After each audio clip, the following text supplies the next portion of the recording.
മാർപ്പാപ്പയുടെ മരണാനന്തര ചടങ്ങ് ഇസ്രായേൽ ബഹിഷ്കരിച്ചത് വലിയ രീതിയിൽ വിമർശനത്തിന് വിധേയമായിരിക്കുകയാണ്. അമേരിക്ക തന്നെയാണ് ഈ വിഷയവുമായിട്ട് ബന്ധപ്പെട്ട് ചെയ്ത നടപടി ഉചിതമല്ല എന്നുള്ള അഭിപ്രായം പ്രകടിപ്പിച്ചത്. മാർപ്പാപ്പയെ പോലെ ഏറ്റവും ക്രിസ്തീയ വിശ്വാസികൾ ആരാധനയോടെ കൂടി കൊണ്ടു നടക്കുന്ന ഒരു വലിയ നേതാവിൻ്റെ മരണം ഇങ്ങനെ മറ്റൊരു രാജ്യം ചെയ്യാത്ത തരത്തിൽ ഇസ്രായേലിൻ്റെ ഭാഗത്തു നിന്നുണ്ടായിരിക്കുന്ന നടപടി അംഗീകരിക്കാൻ വേണ്ടി സാധിക്കാത്തതാണ് എന്ന തരത്തിലുള്ള നിലപാടുകളൊക്കെ ഫ്രാൻസും ജർമ്മനിയും ഒക്കെ പ്രസ്താവനയിൽ പറഞ്ഞു. ഗസയെ പിന്തുണച്ചതാണ് മാർപ്പാപ്പ ചെയ്ത വലിയ തെറ്റ് എന്നാണ് ഇസ്രായേലിലെ ചില പത്രങ്ങൾ പ്രാധാന്യത്തോടു കൂടി റിപ്പോർട്ട് ചെയ്തത്. എല്ലാ യുദ്ധസമയത്തും സമാധാനമായിരിക്കുന്ന സ്ഥിതിവിശേഷം ഉണ്ടാവണമെന്നും നിരപരാധികളായിരിക്കുന്ന ആളുകൾ കൊല്ലപ്പെടുന്നത് ഒഴിവാക്കേണ്ടതാണ്, യുദ്ധമൊന്നിനും പരിഹാരമല്ലെന്നും പ്രത്യേകിച്ച് ഗസയുമായിട്ട് ബന്ധപ്പെട്ട വിഷയം ഇപ്പോൾ ഇന്നോ ഇന്നലെ തുടങ്ങിയല്ല, കഴിഞ്ഞ 75 വർഷമായി അവർ ഈ പീഡനങ്ങൾ അനുഭവിക്കുന്നു, താൻ ഗസയോടൊപ്പമാണ് എന്ന് തന്നെ ഒരു വേള മാർപ്പാപ്പ പറഞ്ഞിട്ടുണ്ട്. ഇതാണ് ഇസ്രായേലിനെ പ്രകോപിപ്പിച്ചത്. അതിനാലാണ് മരണാനന്തര ചടങ്ങിൽ നിന്നൊക്കെ വിട്ടുനിന്ന് ഔദ്യോഗിക പ്രതിനിധി സംഘത്തെ പോലും അയച്ചിട്ടില്ല. ലോകരാജ്യങ്ങളെല്ലാം രാഷ്ട്ര തലവന്മാരെത്തിയ സമയത്ത് ഇസ്രായേൽ അയച്ചത് ആ രാജ്യത്തിലെ ഈ ഇറ്റലിയിൽ ഉണ്ടായിരിക്കുന്ന പ്രതിനിധി എന്ന് പറയുന്ന സമയത്ത് എംബസി ഉദ്യോഗസ്ഥനെ അയച്ചു എന്നാണ് പറയുന്നത്. വത്തിക്കാനിലെ അംബാസിഡർ ആരോൺ സൈഡ്മാൻ മാത്രമാണ് ഇതിൽ പങ്കെടുത്തത് എന്ന തരത്തിലാണ്. ഫ്രാൻസിസ് മാർപ്പാപ്പയുടെ ജീവിതവുമായിട്ട് ബന്ധപ്പെട്ട്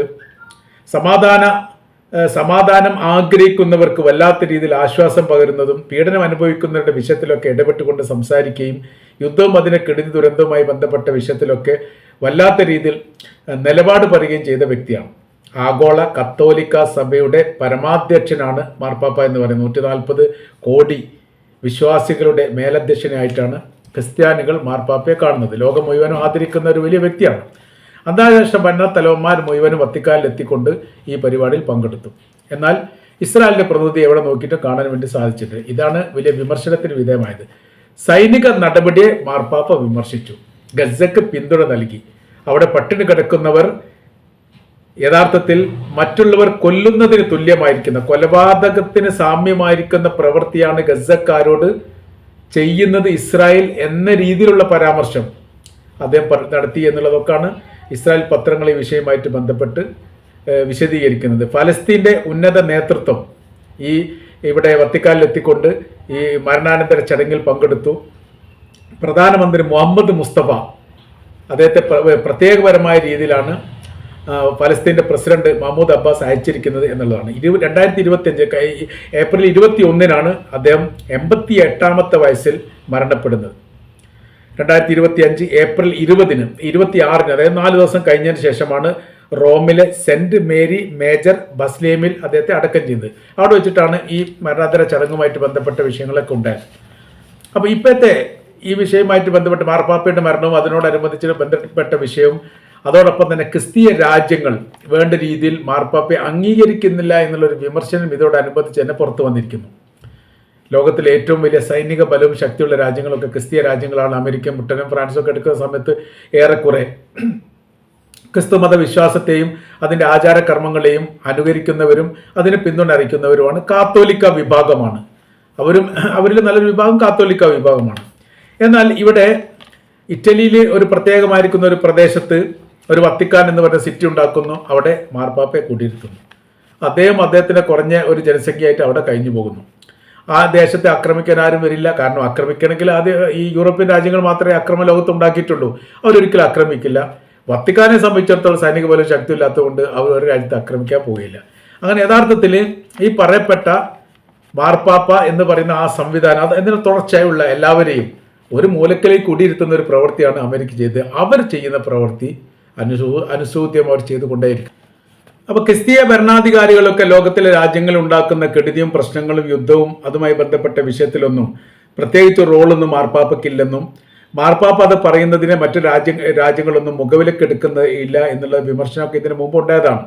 1-2 ലോക യുദ്ധം നടക്കുന്ന സമയത്തൊക്കെ മാർപ്പാപ്പന്മാർ ജീവിച്ചിരുന്നു. അവരിതിനൊക്കെ എതിർത്തിരുന്നു. എതിർപ്പ് വകവെക്കാത്ത രീതിയിലാണ് ഭരണാധികാരികൾ ഇത്തരം ക്രൂരമായിരിക്കുന്ന പ്രവർത്തനങ്ങൾ നടത്തിയത്. അതിനുശേഷം നടത്തിയിരിക്കുന്ന ഭരണകാലത്തിലെല്ലാം മാർപ്പാപ്പന്മാരുണ്ടായിരുന്നു. അങ്ങനെ അവർക്ക് പ്രത്യേകിച്ച് റോളൊന്നുമില്ല. അവരങ്ങനെ നിൽക്കുന്നു എന്ന് മാത്രം. അപ്പോൾ വലിയ രീതിയിലുള്ള ഒരു അംഗീകാരവും സ്വീകാര്യതയൊന്നും കൊടുക്കേണ്ട ആവശ്യമില്ല എന്നുള്ളതാണ് ക്രിസ്തീയ ഭരണാധികാരികൾപ്പെട്ട പലരുടെയും അഭിപ്രായം. കാരണം ലോകത്ത് ഏറ്റവും കൂടുതൽ നാശങ്ങളും നഷ്ടങ്ങളും മരണങ്ങളും ദുരന്തവും ഒക്കെ വിതച്ചത് ക്രിസ്തീയ ഭരണാധികാരികളാണ്. ഇന്ത്യയുടെ ബ്രിട്ടൻ ഭരണം നടത്തിയ കാലത്തൊക്കെ നമുക്കറിയാം അതിൻ്റെ കെടുതികളും ദുരന്തങ്ങൾക്കും എത്രത്തോളം നൂറ്റാണ്ടുകളോളം അനുഭവിച്ച ഒരു രാജ്യമാണ് ഇന്ത്യ. ബ്രിട്ടൻ എന്ന് പറഞ്ഞാൽ ക്രിസ്തീയ രാജ്യമാണ്. അപ്പോൾ അവരുടെ ദുരന്തവും പ്രശ്നങ്ങളൊക്കെ തലമുറയായി അനുഭവിച്ചവരാണ്. അവർക്ക് മുമ്പ് മുഗളന്മാർ ഭരണം നടത്തിയ കാലത്ത് അങ്ങനത്തെ യാതൊരു വിഷയവും കെടുതിയൊന്നും ഉണ്ടായിട്ടില്ല. അവർ ഏറ്റവും സമാധാനപരമായും ശാന്തപരമായ രീതിയിലും വർഗീയത ഇല്ലാത്ത രീതിയിലും ഭരണം നടത്തി ലോകത്തിലെ ഏറ്റവും വലിയ സമ്പന്ന രാജ്യങ്ങളുടെ ലിസ്റ്റിൽ ഒരു കാലത്ത് ഇന്ത്യയുടെ പേരുണ്ടായിരുന്നു. അത് മുഗളന്മാർ ഭരിക്കപ്പെട്ട കാലത്താണ്.